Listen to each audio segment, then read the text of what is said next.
Affirm with Psalm 24 that the earth is the Lord's and everything in it.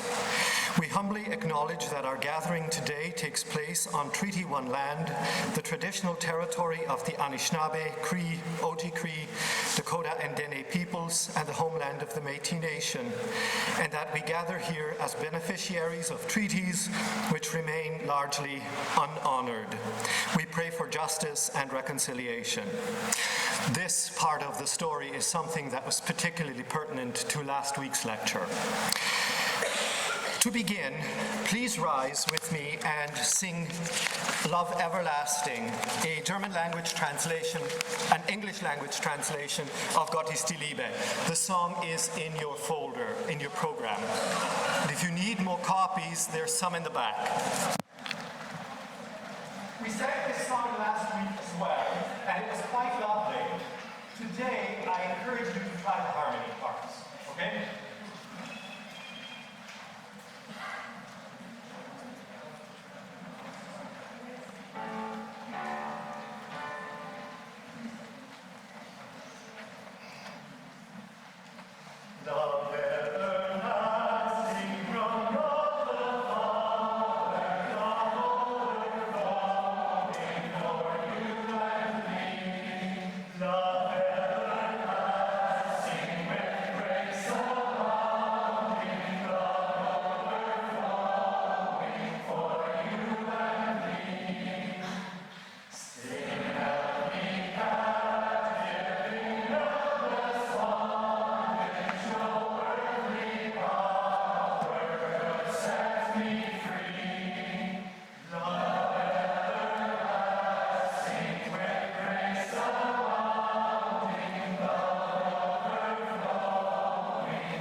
morning.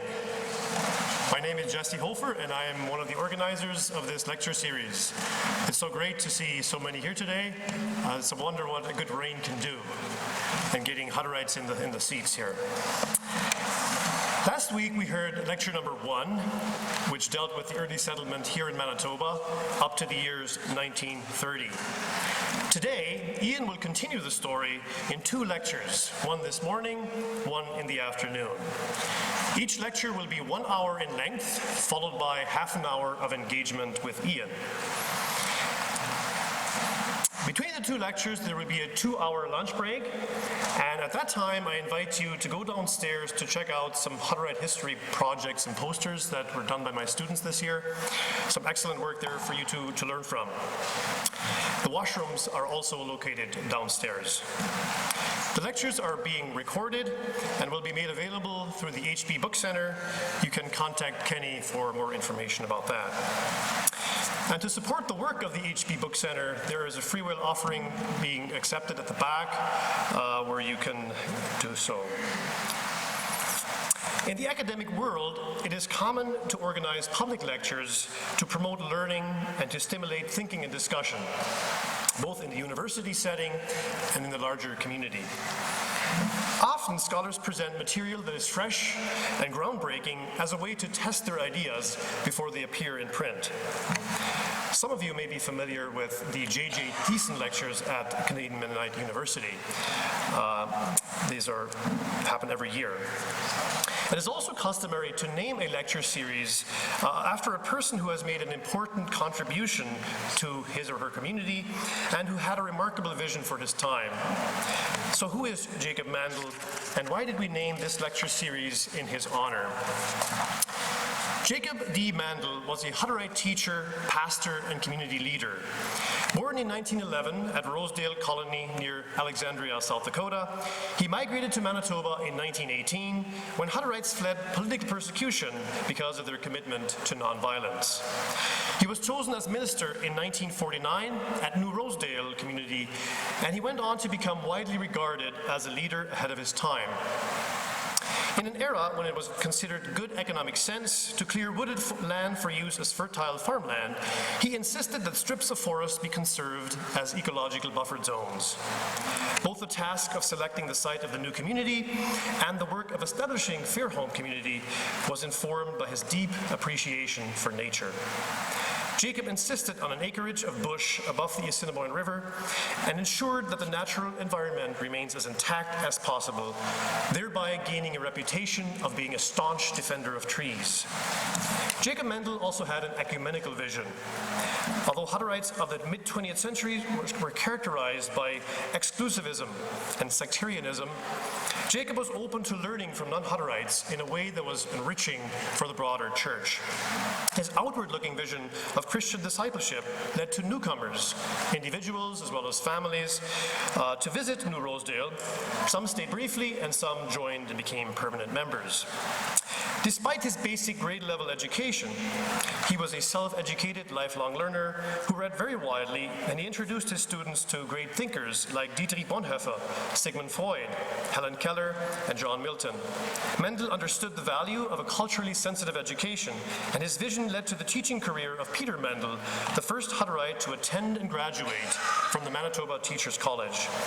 This resulted in the unique dynasty of Maendel educators among Manitoba Hutterites today. Ultimately, Jacob's vision and focus were the impetus for a surge of interest in education among Schmiedeleut I Hutterites, and has culminated in nearly 100 Hutterite teachers holding arts and education degrees and teaching Hutterite children in their respective communities. Jacob Maendel died in 1972. With gratitude to God for his work, witness, and service, we name this centennial lecture in his honor. Before introducing our speaker, I'd like to lead you in a prayer. Let's pray. Generous, abiding Father, thank you for this day. We are grateful for the opportunity to gather to hear our story. We thank you for brothers and sisters, for neighbors and friends who have accompanied us on the way, who have made our story possible. We thank you for the legacy of Jacob Maendel and for other exemplary leaders. We pray for the courage to face our history with honesty, humility, and openness, seeking ways to be ever more faithful to our calling. Help us to listen well. Enable us to catch something of the Pentecost spirit which inspired our 16th century forebears, and so many others before and after, to do bold and creative things in the quest for truth and justice as followers of Jesus. We ask that you bless the work of Ian in giving an account of the past 100 years here in Manitoba. We pray that you will abide with us in the future. We trust that your steadfast love endures forever. We pray in Jesus' name. Amen.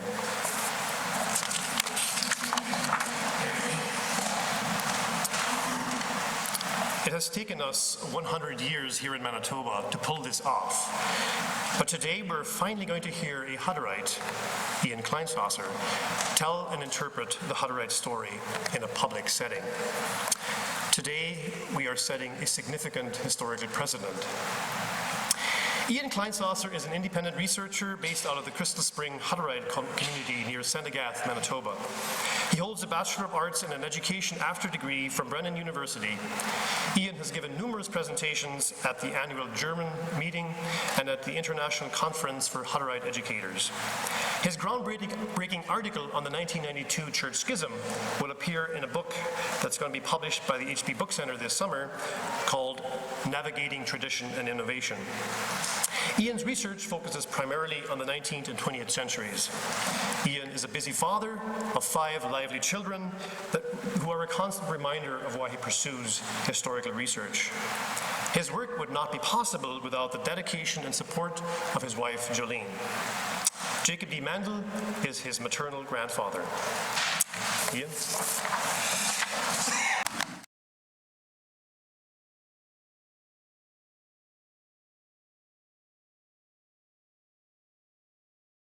Thank you very much. All of you have taken the time out of this busy day or your busy life to come here today.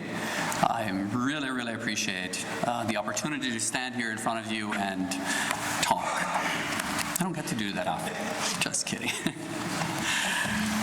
So the title of this week's lecture is called Like the World, Only Later in Time, and I'll reference that quotation a little bit later in my lecture.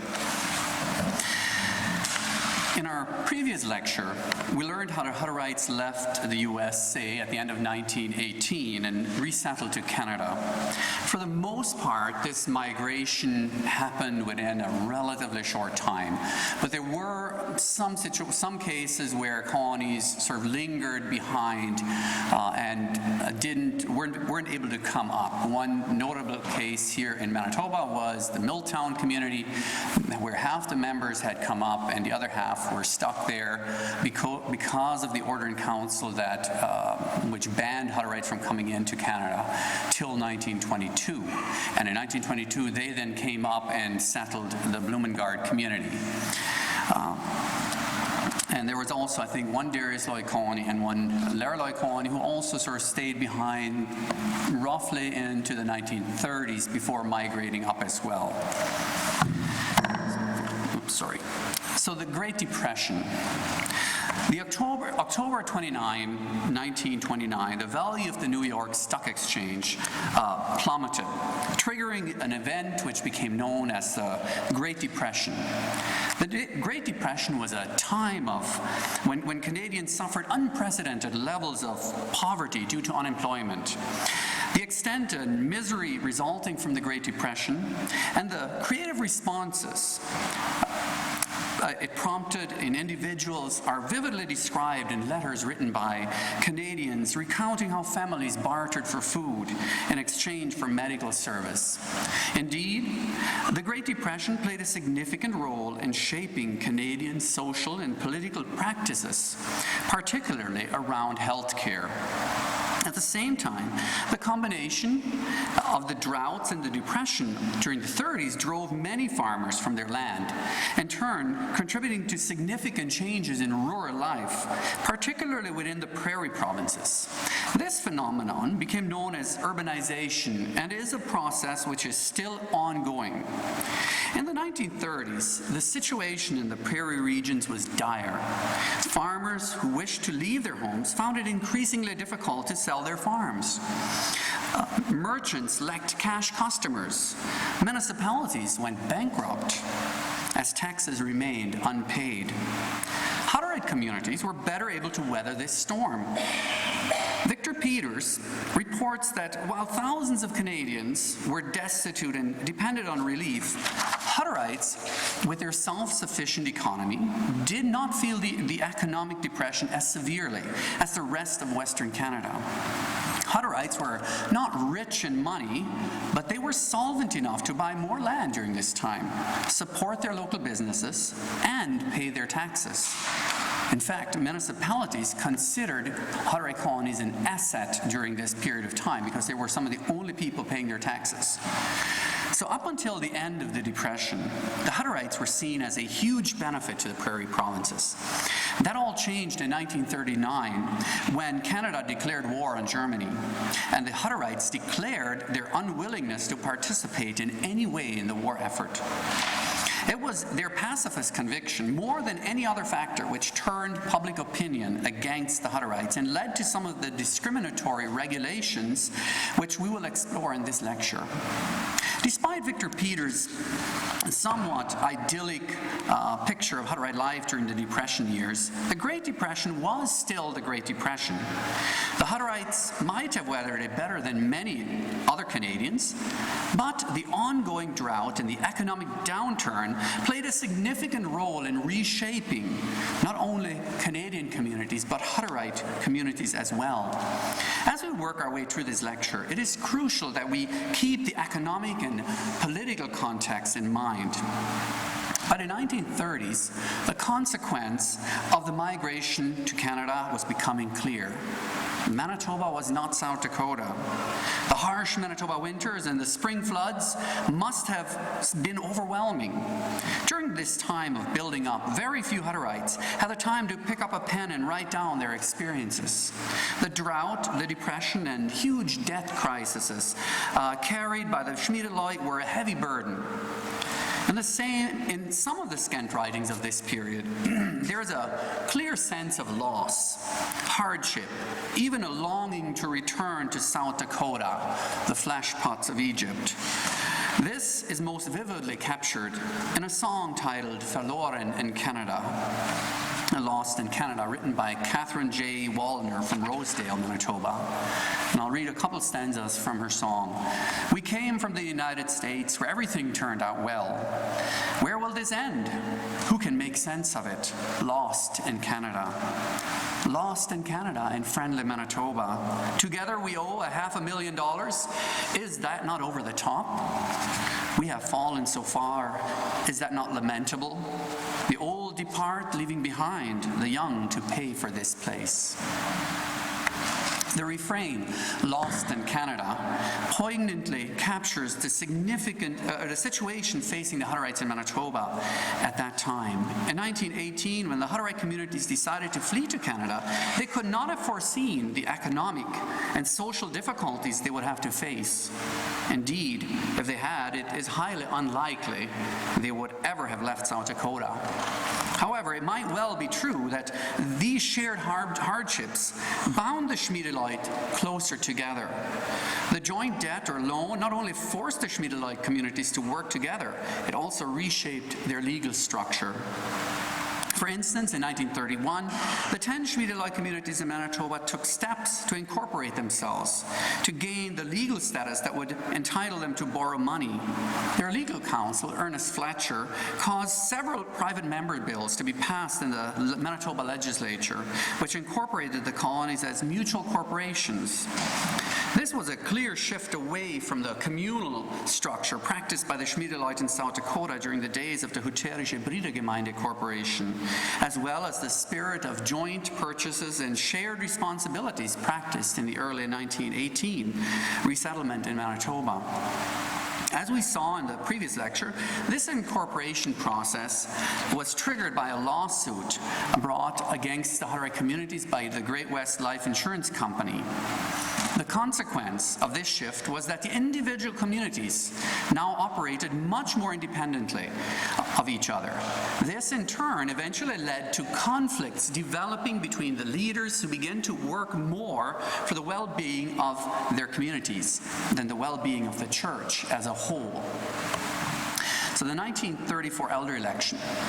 Ever since the passing of the Schmiedeleut in Schmiedeleut, who was the first elder here in North America, in 1889, the Schmiedeleut, unlike the other two Leut, had been without an elder.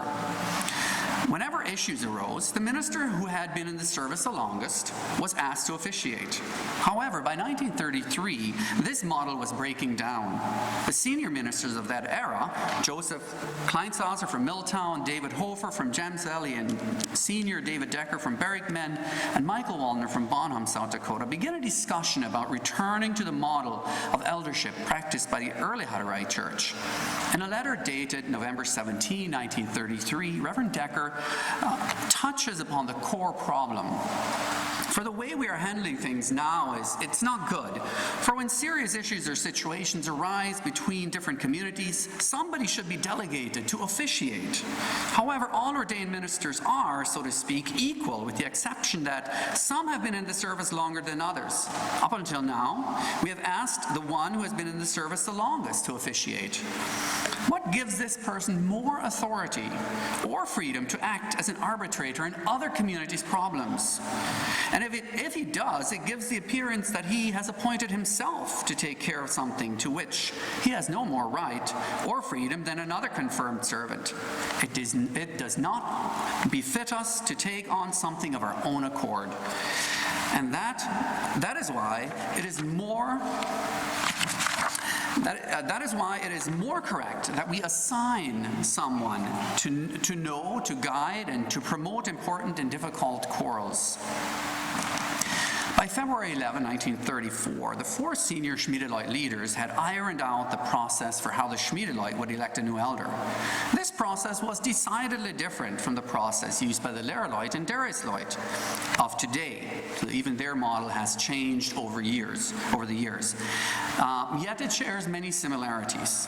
It is difficult to find a clear description of any group's process for electing an elder. However, one can see the main features of today's process embedded within the various accounts recorded in the Hutterite chronicles. In regards to the Schmiedeleut process, somebody, most likely the four senior Schmiedeleut ministers, must have read the various eldership accounts and crystallized the present-day process out of these descriptions. It is important for us to think about how various tensions within the Hutterite congregation influence the decision to return to leadership by an elder.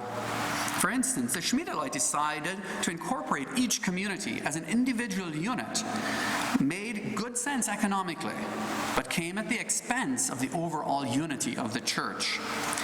As the different Schmiedeleut communities became more individualistic, it may well have had a similar effect on different leaders.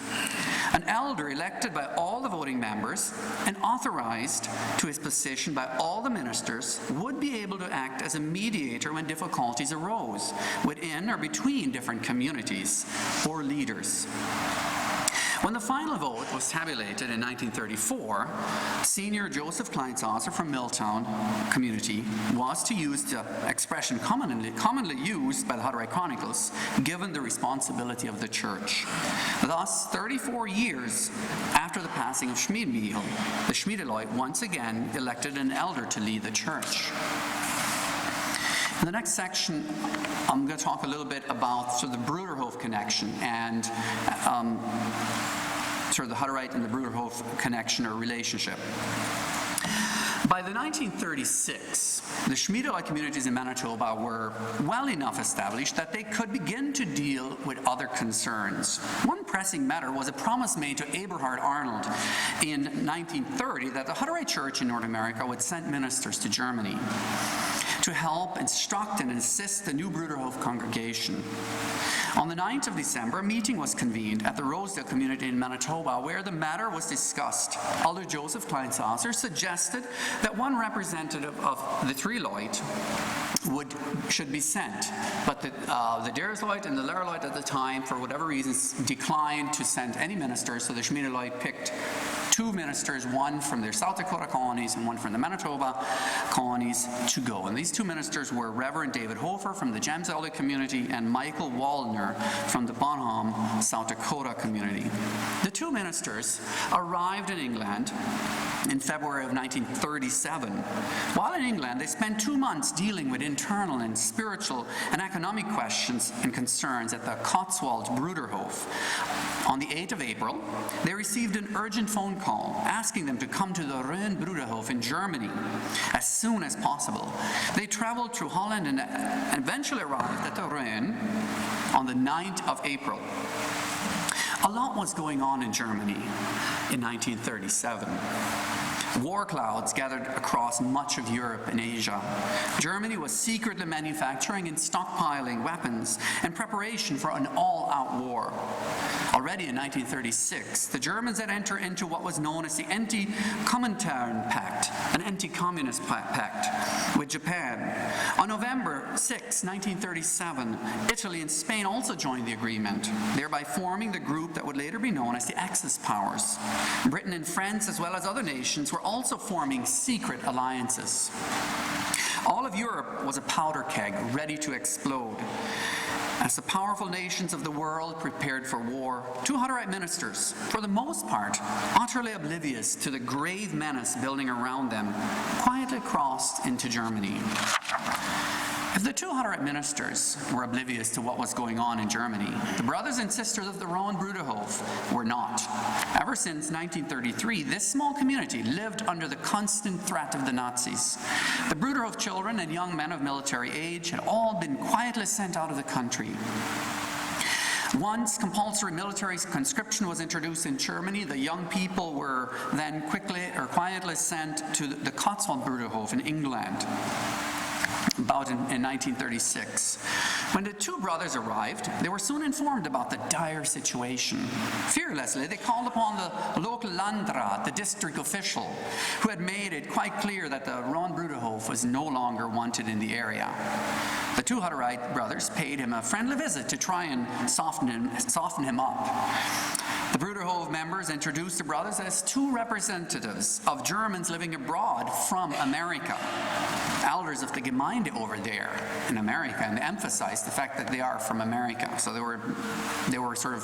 knew the situation, that America was not yet involved and Germany didn't want them involved. And so it was interesting that they specifically said these ministers were Americans. From this discussions, the brothers realized that the Rowan Bruderhof was doomed. And they had to sell everything as soon as possible and leave. In a letter written to Elder Joseph Kleinsasser, David Hofer describes what happened. On the 14th of April, Reverend Michael Wallner and I were in Eberhard Arnold's room when Hans Meyer came in and told us to prepare ourselves, as he had seen a large number of police coming down the hill towards the community. He said, "They cannot do anything to you." I walked out of their room and went outside. The yard was already full of police. They had sabers and revolvers in hand, all equipped to strangle and stab. One of them yelled at me, "Where's Hans Meyer?" I replied, "Doubtless in the house." "Call him out here," was the next order.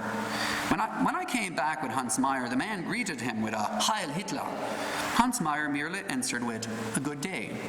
After this, the chief officer read out an order which stated, "I inform you that the Rowan Bruderhof is now dissolved and belongs to the state. From now on, it is to be called Sparhof. I demand all the books and keys from you. I inform you also that within 24 hours, all of you must leave this place." David Hofer's diary gives a graphic account of how the police systematically searched the Hof and took whatever they wanted. On several occasions, David Hofer fearlessly approached the commanding officer and objected. Later, when David Hofer realized that the Nazi officers intended to scatter the members in all directions, he once again approached the officers. I told them that what we had experienced here today was entirely uncalled for, and that we had not expected such a thing of Germany. I told them that they were worse than the Americans.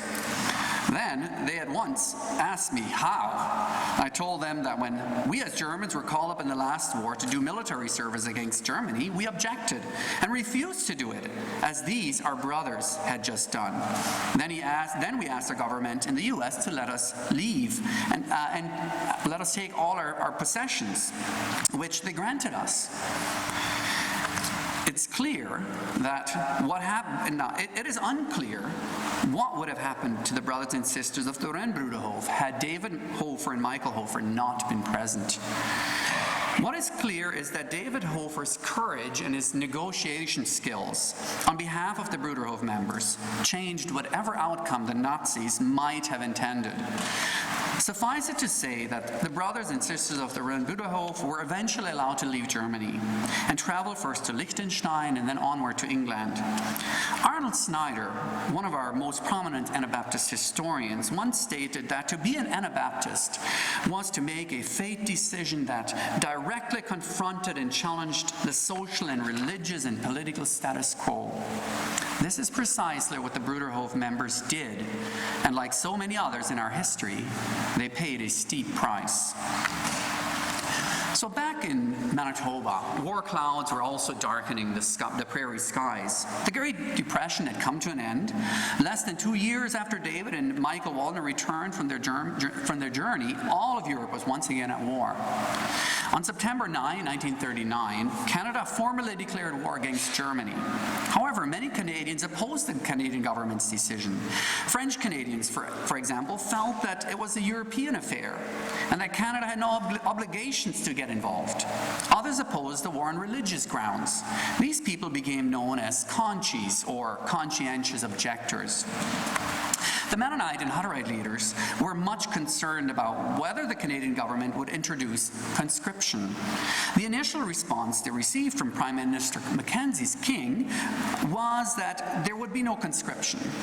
However, by 1940, Canada suddenly implemented the National Resource Mobilization Act, which required enlistment for home defense. Under this act, everyone between the age of 18 and 36 had to register with the military. Why the sudden change? The war in Europe had just taken a drastic turn. In spring of 1940, the German forces invaded and defeated France, Holland, and Belgium.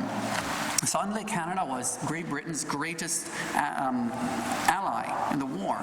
Much to the relief of many of the peace churches in Canada. By this time, provisions were already in place for alternative service, or work under the oversight of the National War Service Board.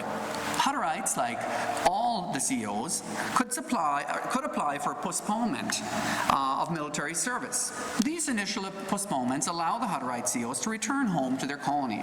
However, by May of 1941, COs were being assigned to work in forestry, national parks, and road construction projects.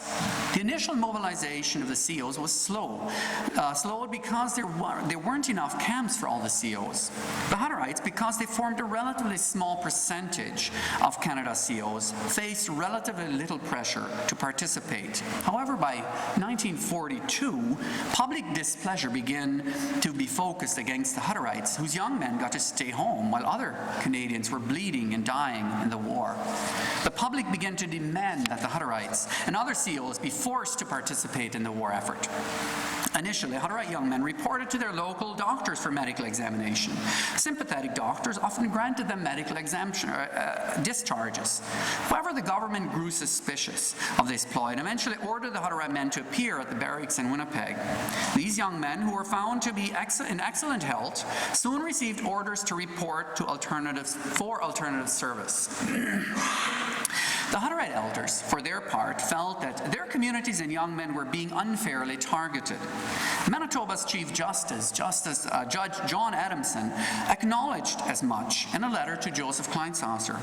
Adamson wrote, "I venture to say that there is no English-speaking community in all of Canada which has not got more boys away from their homes and families, frequently wives and children, than your community has in alternative service." However, Adam was quick to point out the fact that anything less would likely cause a huge backlash. Adamson was right. In 1944, public sentiment had decidedly turned against the Hutterites. The chief complaint against them was that Hutterites were becoming rich while everyone else was busy fighting the war. As we will see later on, this eventually led to the passage of Land Sale Prohibition Act in Alberta, and almost similar, and very similar situation here in Manitoba. So alternative service. By the end of the war, there were roughly 29 alternative service camps in Canada. These camps were located in all the prairie provinces, as well as British Columbia.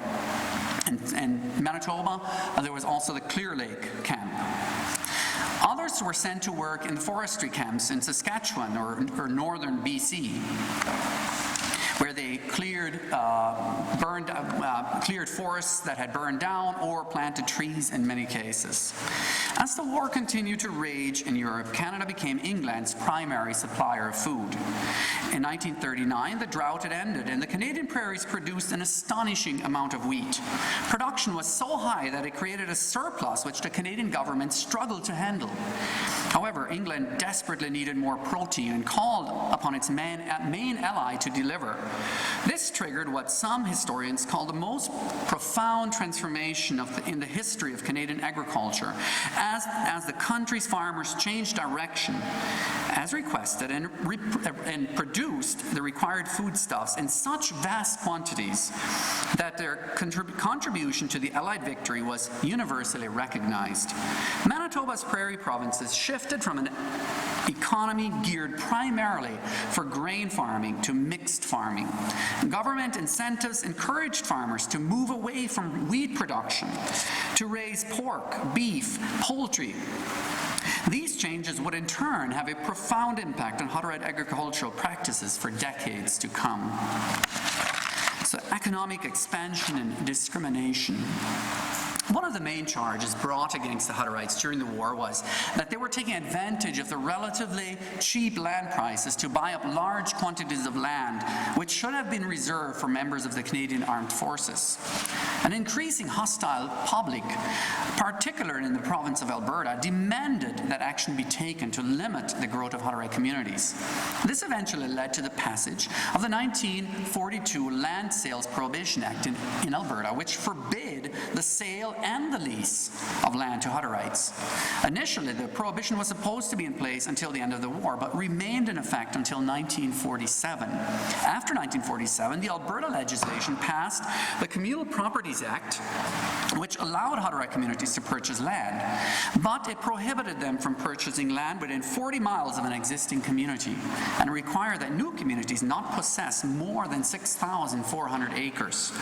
The legislation also specified a 90-day waiting period during which land must be offered for public sale before any Hutterite colony or community could buy it. This act was only repealed in 1973. This case is of historic interest because it tested the validity of what might be considered discriminatory legislation in Canada. The case also demonstrates how fickle the Supreme Court of Canada was in protecting the fundamental freedoms of Canadians. Victor Peter observed, the Communal Property Act, despite its severity, did not appease the agitators. Indeed, the demand after 1956 was for the forcible disillusionment of all Hutterite communities. Meanwhile, the Act and the agitation have affected not only the Hutterites, but also farmers who would like to sell their land for the best price possible, but are unable to do so because Hutterites are often not permitted to buy it. In Manitoba, an older province than Alberta, with a more established ethnic pattern, the anti-Hutterite agitation took a different form. At no time has there been a danger of violence. One important reason for this is the influence of the two daily Winnipeg papers, the Free Press and the Tribune, which extends over the entire province. Both of them, in their editorials, consistently counsel moderation on the Hutterite question. As Victor Peters pointed out, the Hutterite problem was handled differently in Manitoba than in Alberta, but the underlying prejudices were the same. The movement against the Hutterites in Manitoba initially gained momentum from meetings held in 1947 in Oakville and Saint Eustache. Historically, these two towns were trading centers. However, much of their former business had shifted to the faster-growing town of Portage-la-Prairie. At the same time, the Prairie provinces also experienced a sharp increase in urbanization, which led to an alarming decline of the population in rural communities. There was also a shift away from the prairie provinces as a whole, a trend which we have only recently seen reverse. These and other disruptions in the status quo of the region generated dissatisfaction. Somebody needed to be blamed for these changes.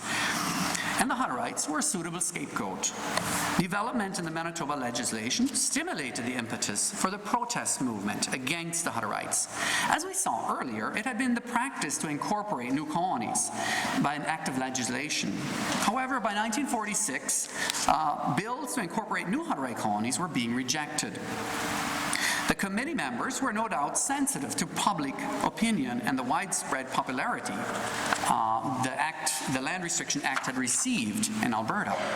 Soon after 1947 meetings, the legislature appointed a special committee to study the Hutterite problem and come up with some recommendation. Farmers and local merchants from the area behind Headingley and Portage la Prairie submitted briefs to the committee in which they demanded restrictive legislation. However, the response of individuals and groups opposed to legislation was much stronger than it had been in Alberta. Among these supporters was Dr. Marcus Bach, an anthropologist from the Iowa State University.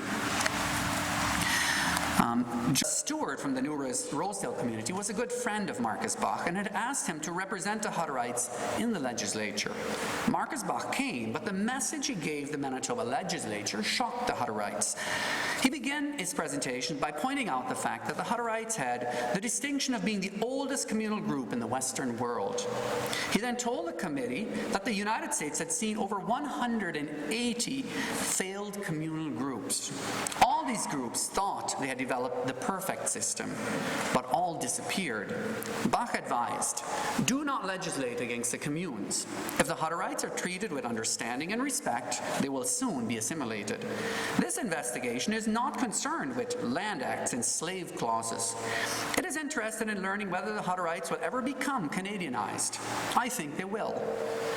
But persecution and legislation won't hurry things. When groups are discriminated against, they become unfortunate minority problems. Tolerant practices bring groups into society and hasten the assimilative process. I love the Hutterites, and I respect their ideals, but I do not believe that they can hold back the world any longer. I say this even though I have walked the streets of Amana with a Hutterite, and he said, this will never happen to us. But it is happening. Why? For good or ill, there's a spirit in the world which is so strong that no one can subjugate it. Some call it the Weltgeist. Others call it the American way. But whatever it is, we know that no fence can keep it out. No wall can hold it back. No commune boundary can say, you shall not pass. The committee members asked Dr. Bach for recommendations that would hasten the assimilation. He gave them 4. 1, an improved school curriculum. 2, tolerance and understanding of the Hutterite religion. 3, participation by the Hutterites in provincial and national elections. 4, rejection of the proposed Land Act. John J. Maendel and other Hutterite leaders were disappointed by Dr. Bach's assessment. John stated, if you expect us to change our schools, and if you think we should take part in national affairs, then of course you are only leading us close to your expectations. I suppose one way of making prophecy come true is to predict a thing and then make it happen. But it will not happen this time. We are rooted and grounded in our faith, and on this faith we stand. However, other Hutterites quietly agreed with Dr. Bach. The young people are different from the way they used to be. They do not work as we worked. They are more difficult to discipline. They do not see how precious our faith is and at what cost it was bought. Sometimes, said another, I think that we are today like the world was 50 years ago. Later, we will be like the world was 25 years ago. Later still, we will be like the world is today. We are like the world, only we are later in time. In the end, the committee chose not to enact restrictive legislation. Instead, it made several recommendations bearing on the curriculum of Hutterite schools and suggested amendments to the Colony Incorporation Act, which would ensure that anyone leaving a Hutterite colony would receive an equitable share. In 1948, the Manitoba legislation appointed a new committee to explore the possibility of passing legislation that would award an equal share to departing members. However, in the end, the committee recognized that the proposed bill contained a threat to the very existence of Hutterite communities and other similar organizations. So there are other church groups like the Catholic Church and other groups who also objected at that time and said, you know, if you pass that ruling, it's going to affect us all. For some years after 1948, the Hutterite question remained dormant, but it came up again at a convention of the Union of Manitoba Municipalities in 1954. A resolution was passed asking the government to restrict both the purchase of land by Hutterite communities and also their location. The chief objection to the Hutterites was that, one, they contributed to the disorganization of the existing communities. So they were being blamed for urbanization. They took no interest in the welfare of the broader community, its schools, and social functions. They did not support local businesses. In 1957, fearing the renewed agitation would lead to restrictive legislation, the Hutterites of Manitoba sought a compromise. The provincial government acted as a mediator, and the representatives of the Union of Manitoba Municipalities signed a gentleman's agreement with the Hutterites in which the latter accepted virtually all of the municipality's demands. They promised to limit the land holdings of new colonies to 5,120 acres and to limit the number of communities per municipality to 2, unless the municipalities itself was willing to accept more communities. And they agreed that new communities would not be closer than 10 miles from each other. The gentleman's agreement, which was in effect for 12 years, was unethical and discriminatory. The Winnipeg Tribune expressed as much in its editorial. It is to be sincerely hoped that the agreement will put an end to the essentially undemocratic demands which have surrounded the Hutterite question in Manitoba in recent years. The Land Sales Prohibition Act and the Gentleman's Agreement were definite proof of the price people have to pay for being different. For many people, there is nothing more unsettling than people who look and act differently. Differences make some feel uncomfortable. There ought to be a law or a wall to protect us from such people, these people say. These discriminatory acts and agreements were just such an attempt to wall in, or to bring about, in Victor Peters' words, the forcible disillusionment of all Hutterite communities. Doubtless, this discriminatory behavior was fueled by the deep-seated resentment that many Canadians felt because of the Hutterites' pacifist stance during the war and the fact that they chose to isolate themselves from the rest of society. Interestingly enough, a few months after the Gentleman's Agreement was signed, the Rosedale community negotiated for land in the municipality of Elton, north of Brandon. Even though the proposed purchase met all the requirements of the Gentleman's Agreement, the municipalities asked the governments to block the sale. The government ignored the appeal and allowed the purchase.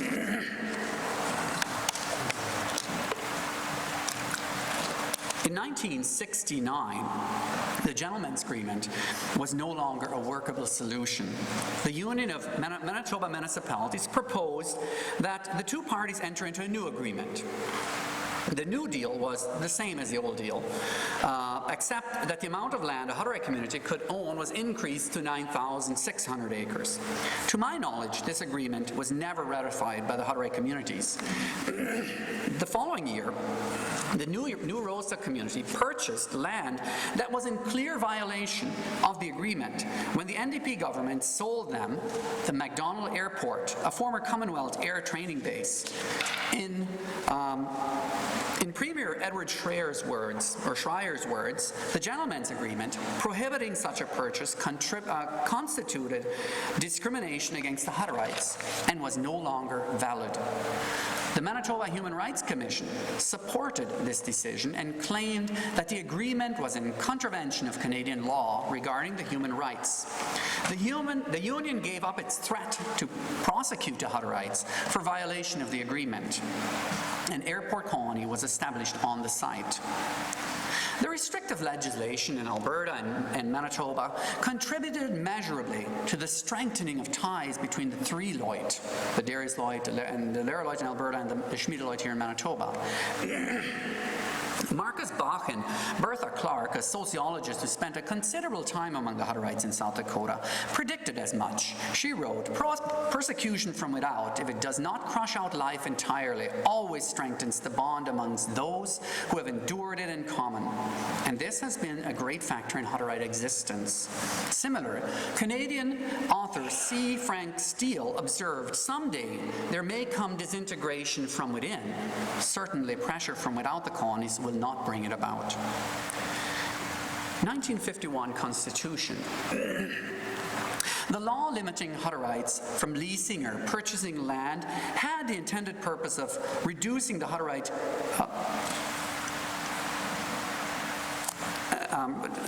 the law limiting Hutterites from leasing or purchasing land had the intended purpose of reducing the Hutterite cohesiveness by keeping communities more isolated from each other.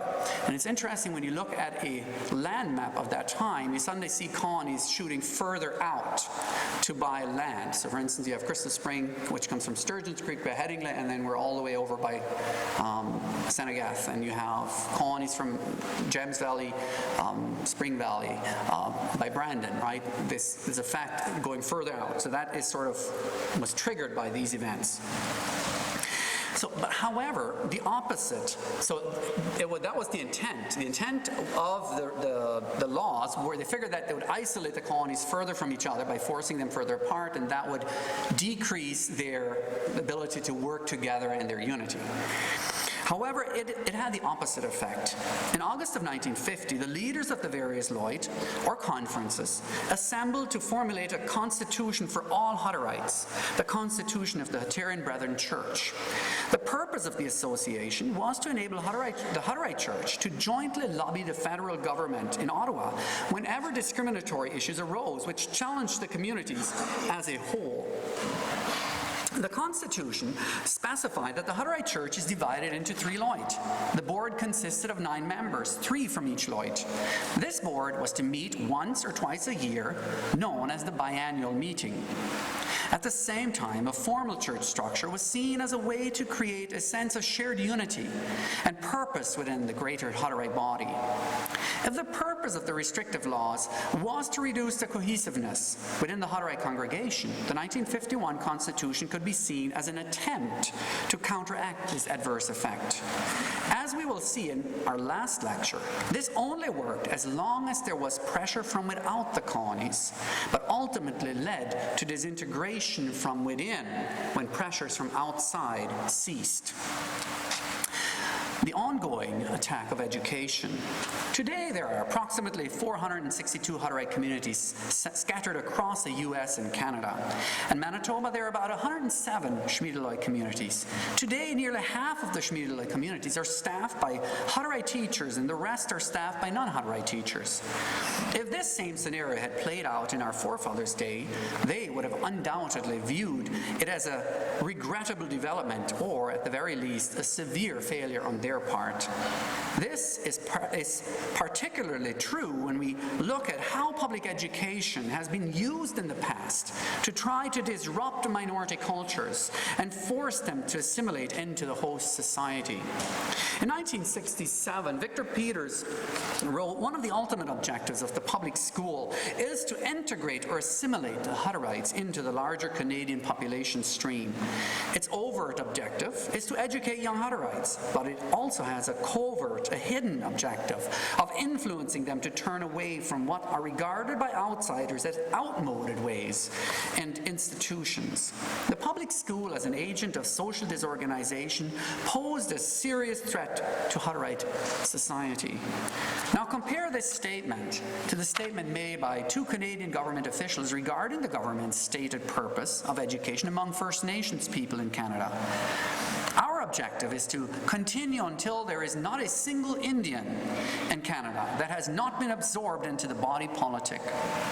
And we must face realistically the fact that the only hope for the Canadian Indian, and I sort of bracket that term because that's what the term they use, is eventual assimilation into the white race. If you are in any way familiar with the devastation brought about by the Canadian residential school system and the 60s scoop, it is not hard to see the covert educational agenda which a hostile public had periodically tried to force on the Hutterites. Such was the case in 1947 and in 1954 when the Union of Manitoba Municipalities lobbied the government to make changes to the Hutterite education system, which would assist in assimilating the Hutterites into the greater Canadian culture. In 1967, the Manitoba government tried to force the Hutterites to send their children into consolidated schools, which were in some cases no longer located on the Hutterite communities. E.A. Fletcher, the legal counsel for the Hutterites, presented a brief on behalf of the Hutterite Church in which he argued that forcing Hutterite children into consolidated schools would be a form of discrimination which might cause serious mental injury. It has been the experience of the Hutterian Brethren in their entire history that this tension has never diminished, but will continue to increase as long as there are bigots, bullies, and people who in their zealous way cannot suffer from having someone within their midst who is different, strange or peculiar in his ways or belief, dress, or manner of speech. The consolidated school issue soon passed. However, some Hutterite elders were becoming increasingly concerned about the education of Hutterite children. One such elder was Reverend Jacob Maendel from Fairholme community. In 1960, he encouraged his brother Peter Maendel to acquire the required certificates to become a teacher. Even though this move was widely criticized from within the wider Hutterite world, it was Jacob's vision which began the process which saw certified Hutterite teachers once more teaching Hutterite children. These were pioneering steps, and it took almost 30 years before any concerted effort would be made by the Hutterite communities to take back more control of their school system. In this final section, I will explore a number of important topics which round off the years 1930 and 1976. Seekers and converts, an almost great awakening. And that here I'm alluding to a movie called The Great Awakening where some doctor and came up with a medicine that was able to help bring people out of a coma, but in the end it was too expensive and they couldn't keep giving it to them, and so they went back to sleep again.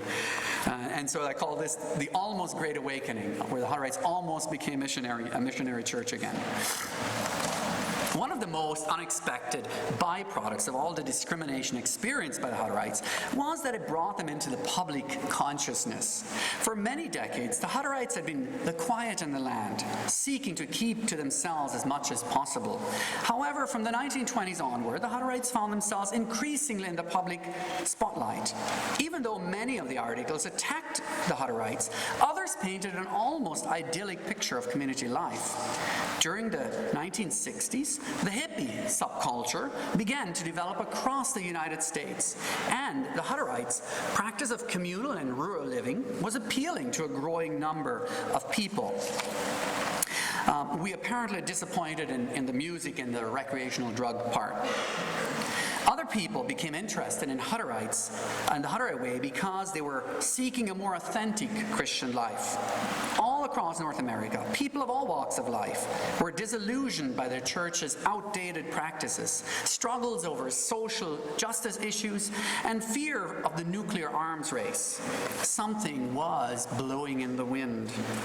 Some of the more prominent personalities whose lives had a significant and lasting impact on Hutterite history are Julius Kubasek, Terry Miller, the Dorn family, and the Bear family. And because we're so short on time, I can't really spend any more time on that particular section. I think each one of those families or personalities deserve much greater time or greater space to tell their story, right, than we can afford here in this lecture. And so now, as I get near the end of the lecture, I'm going to come back to the Bruderhof story. So the Bruderhof story sort of is one of those stories that sort of comes and goes. It ebbs and flows into the Hutterite story. There's a mixing. We keep touching base and breaking off and coming back. So in our final topic, we will pick up the Bruderhof story. In the first lecture, we took the story up to 1937, when they were in the process of moving from Germany to England to escape the Nazis. However, because of the war, the German-speaking Bruderhof members were not allowed or welcomed in England. Several options were explored, including the possibility of moving to Canada or the United States. So the Hutterites here in Manitoba actually petitioned the Canadian government on their behalf. However, again, due to the onset of the war, German-speaking pacifists were unwelcome. Eventually, the Bruderhof found a welcome haven in Paraguay. By 1941, the Cotswold Bruderhof in England was sold, and all but three members and 7 seekers had relocated to Paraguay. However, due to some unforeseen difficulties, the remaining brothers had to keep living on at Cotswold, even though it was already sold. People who had heard about the Bruderhof still came to visit. By Christmas of 1941, the little group in England had grown to 20. As the war was now in full swing, it became impossible for these new members to leave England. Because Cotswold had been sold, the little group had to eventually go and find a new place to establish a community, and so WWII community was born. So at the end of your chronicle, your German version of Chronicles, there's a whole story about the WWII community and how that came into. So I think it's called the Neuhutterer or something. So now fast forward to 1949. The Schmiedeleut in Manitoba called a meeting where they decided that 2 ministers, Reverend Samuel Kleinsasser from Sturgeon Creek and John Whipp from Spink Colony or Community in South Dakota, would be sent to visit the Paraguay community. So again, you can see the representation Manitoba and American, right? So they were very aware that the church is divided into 2, and so they were trying to represent that. I think that was very deliberate. So the elders in Manitoba had heard rumors about disunity, disorder, and flagrant violation of church ordnungen or ordinances. The Bruderhof situation in Assumption, Paraguay needs a brief description. In Paraguay, the Bruderhof communities had established themselves into 3 communities. Several years before the visit of the 2 Hutterite ministers, the Bruderhof communities went through an internal struggle. For instance, in 1942, a serious conflict developed among the Bruderhof leaders over the community's direction. Some, including Eberhard Arnold's wife, Amy, argued that the original Bruderhof vision was rooted in a pietistic faith in Jesus Christ, not primarily in communitarian ideals. Eventually, the church leadership, headed by the founder's son-in-law, Hans Zumpi, banished the dissidents from the Bruderhof. The expelled members were eventually allowed to rejoin the community.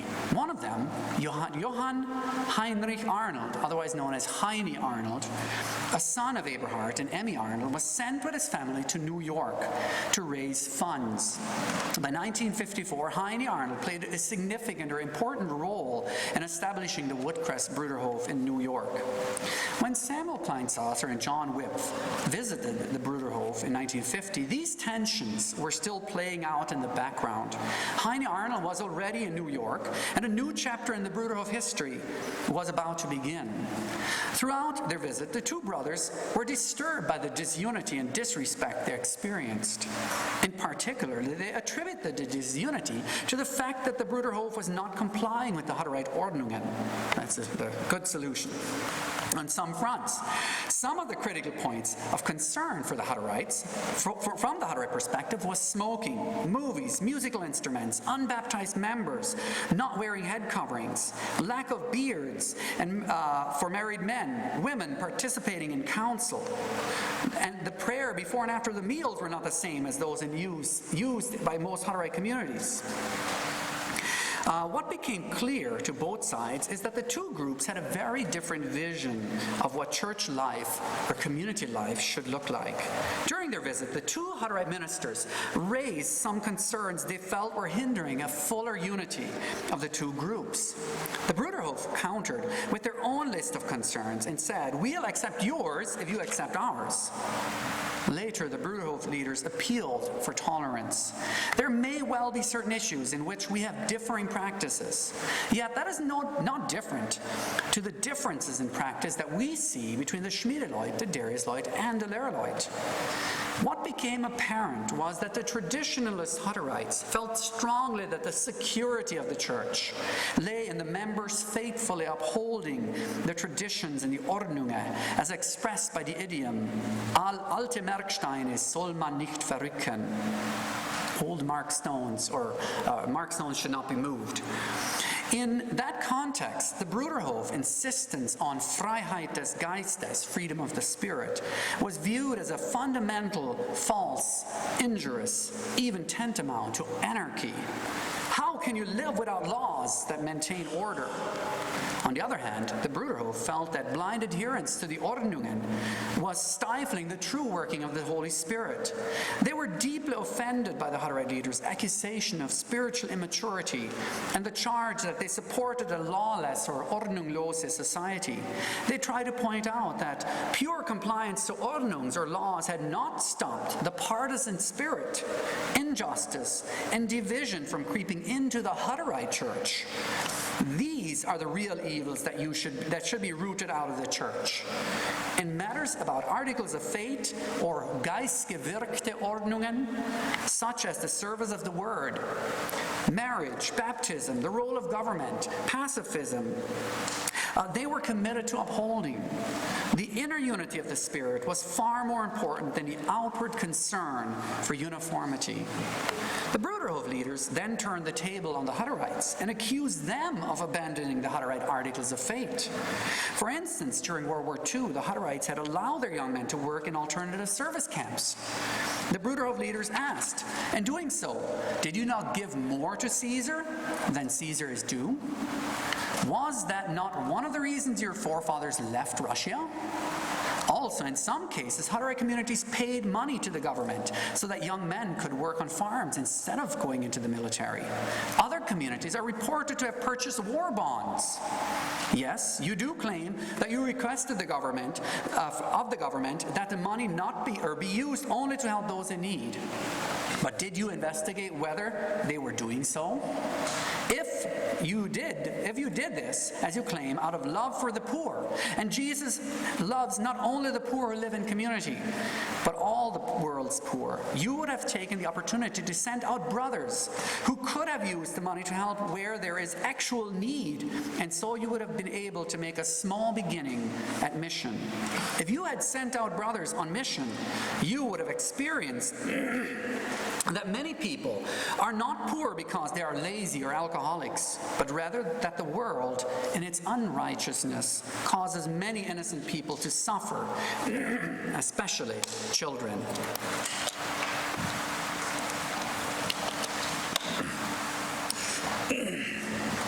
Points of criticism raised by the Bruderhof leaders were in regards to Eigennutz, or earning of money for oneself at the expense of the community, as well as the fact that there were rich and poor Hutterite communities. This last point was of particular importance to the Bruderhof leaders, who pointed out that their communities in both Paraguay and England had suffered extreme poverty and hardship on account of the war. At times, the Bruderhof members struggled to find necessity of food and shelter for their women and children. Even at the present time in Paraguay, we are financially speaking in poorer straits than any of your poorer communities. During this time, our brothers and sisters often asked, why are our North American brethren not helping us? Despite the tensions between the two groups, an uneasy unity remained. By 1954, things appeared to improve as 5 Hutterite carpenters were sent to help with the construction at Woodcrest in New York.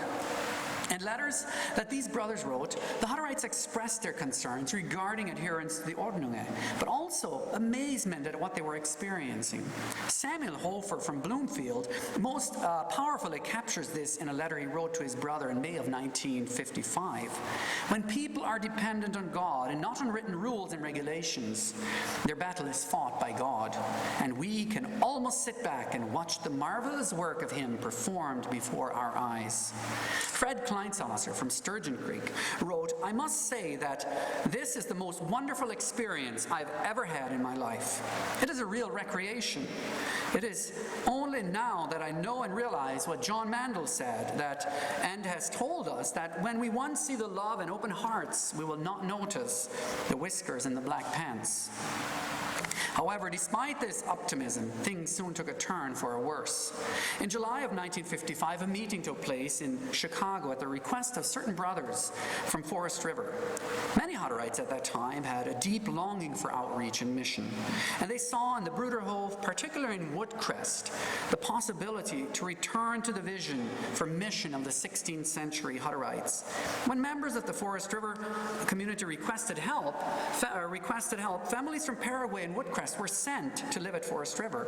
This dramatically increased the tension as a rift began to form within the community, with servant of the word Andreas Hofer in a small group on one side, and those in favor of aligning more closely with the Bruderhof on the other. On August 29, 1955, the Schmiedeleut elder Peter Hofer sent 11 ministers to Forest River to try to mediate a solution. When the breakaway group rejected the 11 Schmiedeleut ministers and treated them defiantly and disrespectfully, the Hutterite elder viewed this as an open rebellion and a hostile takeover. He wrote that all the Schmiedeleut communities,